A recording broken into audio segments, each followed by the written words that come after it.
Classical as है उस समय ज़्यादातर प्रोज वर्क हुआ करते थे, जबकि रोमांटिक एज में ज़्यादातर पोइट्री लिखी जाती थी। पोइट्री में ओड, बैलेड, सोनेट, etc।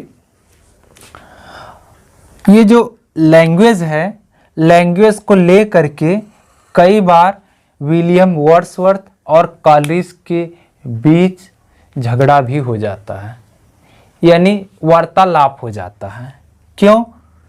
क्योंकि विलियम वर्ड्सवर्थ महोदय कॉमन लैंग्वेज यूज़ करते थे और कॉलरिज एक स्टैंडर्ड लैंग्वेज यूज़ करते थे, और बार बार आग्रह कर रहे थे कि वर्ड्सवर्थ महोदय आप भी कॉमन लैंग्वेज छोड़ दीजिए और स्टैंडर्ड लैंग्वेज यूज़ कीजिए, जिसके लिए वर्ड्सवर्थ ने इस चीज़ को फॉरवर्ड कर दिया और उन्होंने सीधे सीधे कह दिया कि there is no difference between poetry and words, अर्थात पोइट्री और वर्ड्स में कोई अंतर नहीं है। तो इस प्रकार से कई बार वार्तालाप के बाद लोगों के बीच झगड़ा भी हो जाता है। और पोएट्री की डिफिनीशन कई बार एग्जाम में पूछा गया है। तो poetry is the spontaneous overflow of powerful feelings और इमोशंस। यह डिफिनीशन किसके द्वारा दिया गया है? William Wordsworth. और there is no difference between poetry and verse, यह किसके द्वारा दिया गया? तो यह भी विलियम वर्ड्सवर्थ के द्वारा। अर्थात विलियम वर्ड्सवर्थ का मानना है कि there is no difference between poetry and verse. और पोएट्री को डिफाइन कैसे इन्होंने किया है कि poetry is the spontaneous overflow of powerful feelings और इमोशंस। जबकि बात की जाए अन्य शब्दों में पोएट्री की डिफिनीशन, तो poetry is a musical thought, यह भी पोएट्री की डिफिनीशन भी मानी जाती है।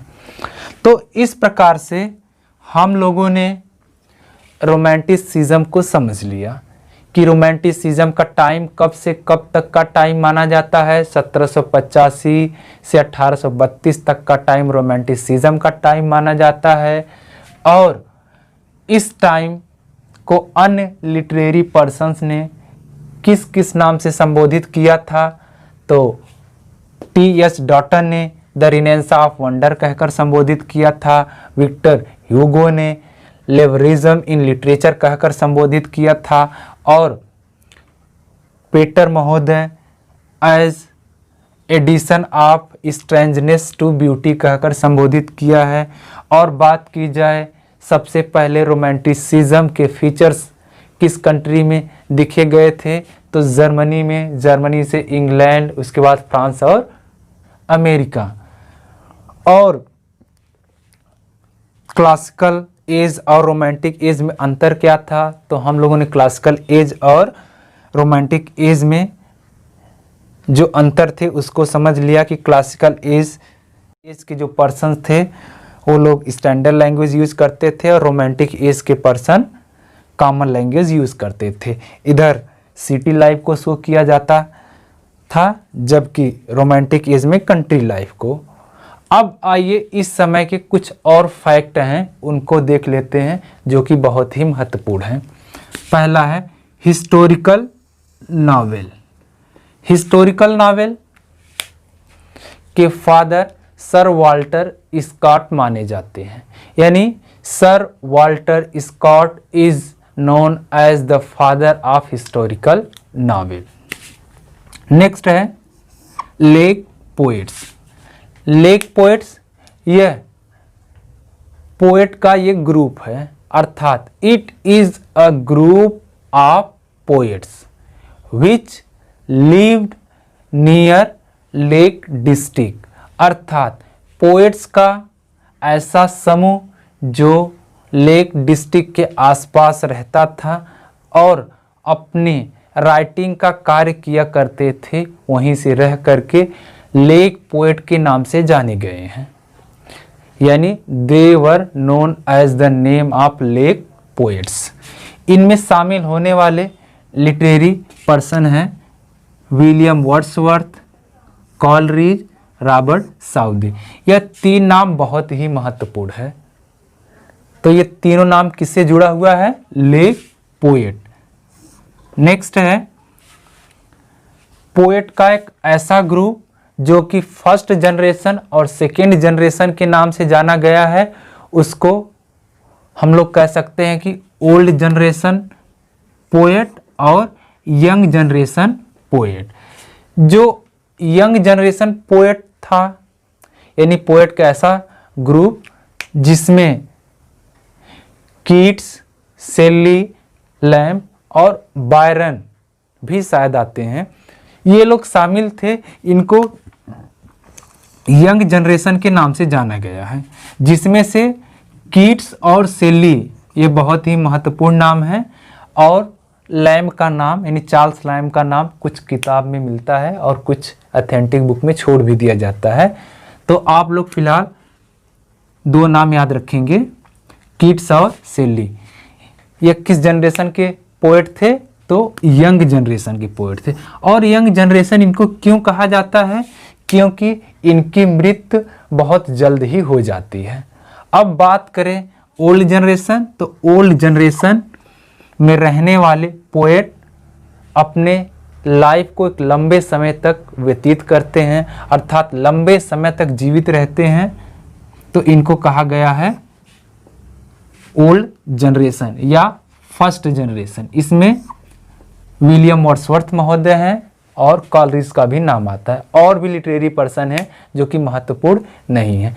तो इस प्रकार से फर्स्ट जनरेशन यानी old generation, second generation young generation. ये फर्स्ट जनरेशन और सेकेंड जनरेशन का जो कॉन्सेप्ट है ये ऑथेंटिक रूप से तो नहीं मिल पाता, लेकिन ओल्ड जनरेशन और यंग जनरेशन ये ऑथेंटिक रूप से मिल भी जाता है। तो इसलिए आप लोग ज़्यादातर ओल्ड जनरेशन और यंग जनरेशन के नाम से याद करेंगे। नेक्स्ट है battle of Trafalgar is occurred in 1805। एक युद्ध होता है जो 1805 में, और इस युद्ध का नाम दिया गया था बैटल ऑफ ट्रैफाल्गर। यह कब होता है? 1805 में होता है।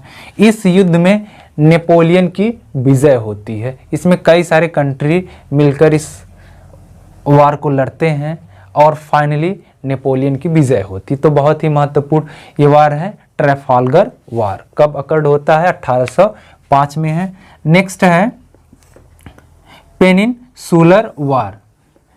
यह 1808 से 1814 तक चलता है। तो इस फैक्ट को भी आप लोग समझ लेंगे कि 1808 से 1814 तक कौन सा वार चलता है? पेनिनसुलर वार। नेक्स्ट है बैटल ऑफ वाटरलू। यह 1815 में चलता है, अर्थात इस समय का बहुत ही महत्वपूर्ण वार है। नेक्स्ट है कैथोलिक इमेंसिपेशन। यह एक बिल है, इट इज़ अ बिल, जो कि 1829 में पारित किया जाता है। यानी कैथोलिक इमेंसिपेशन बिल कब आता है? 1829। 1832 में एक और बिल आता है जो बहुत महत्वपूर्ण है, रिफॉर्म बिल। यह कब आता है? इसको कब सिग्नल मिलता है? 1832 में, और 1829 में आता है कैथोलिक इमेंसिपेशन बिल। नेक्स्ट जो बहुत ही महत्वपूर्ण इस समय का फैक्ट है या कह सकते हैं टर्म है, Cockney school of poetry. Cockney school of poetry के हेड ले हंट महोदय को माना जाता है। ले हंट महोदय इज द